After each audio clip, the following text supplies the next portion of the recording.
هقول لكم سؤال واللي هيعرف الإجابة هديله هدية. يلا نبدأ حلقتنا.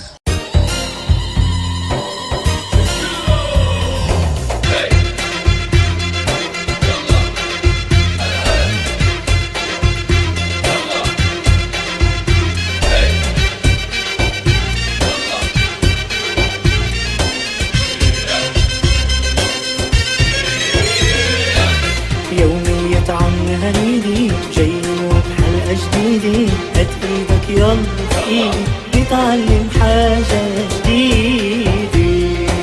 يومية عم هنيدي، يومية عم هنيدي، ركز يلا في حلقتنا وافتح عينك علينا، لو عرفتوا جايزتنا مش هتتصلوا بينا.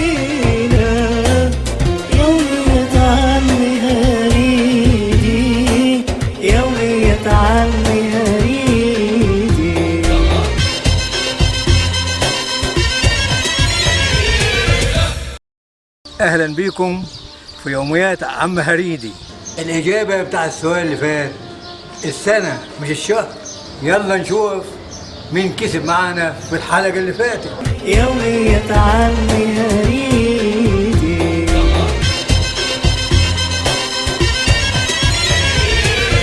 ناس كتيرة جاوبت صح، لكن احنا هنختار واحد ويلا بينا نسحب ورقة ونشوف مين اللي كسب. يومية عم هريدي.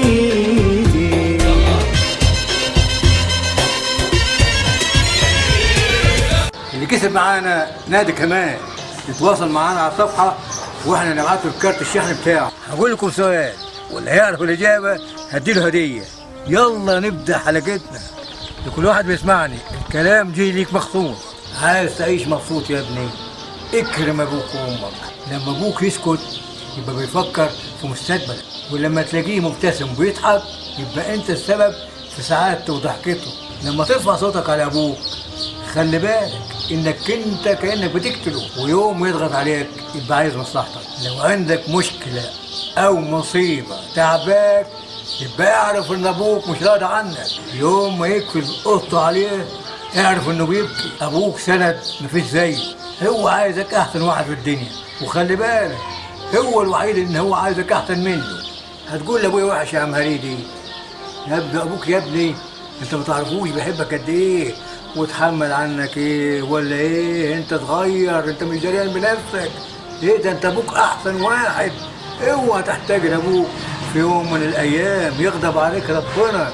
عاوز ربنا يرضى عليك اكرم ابوك وامك، حتى اللي شافوا كبروا وحصل فيهم اي ظرف انت مسؤول عنهم، تشيلهم زي ما هم شالوك. يا ما وجعت الضيقه ويا ما غلبتهم، لكن بيحبوك اكتر ما انت بتحبهم مهما عملت فيهم، لكن برضه بيحبوك لان ده ابوك وامك.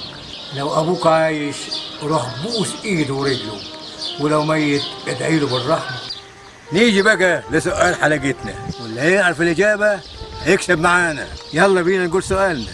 يومية عم هريدي.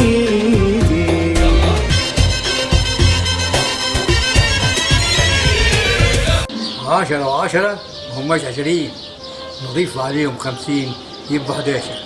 وإن عرفت اكتب إجابتك في التعليقات واعمل لنا لايك.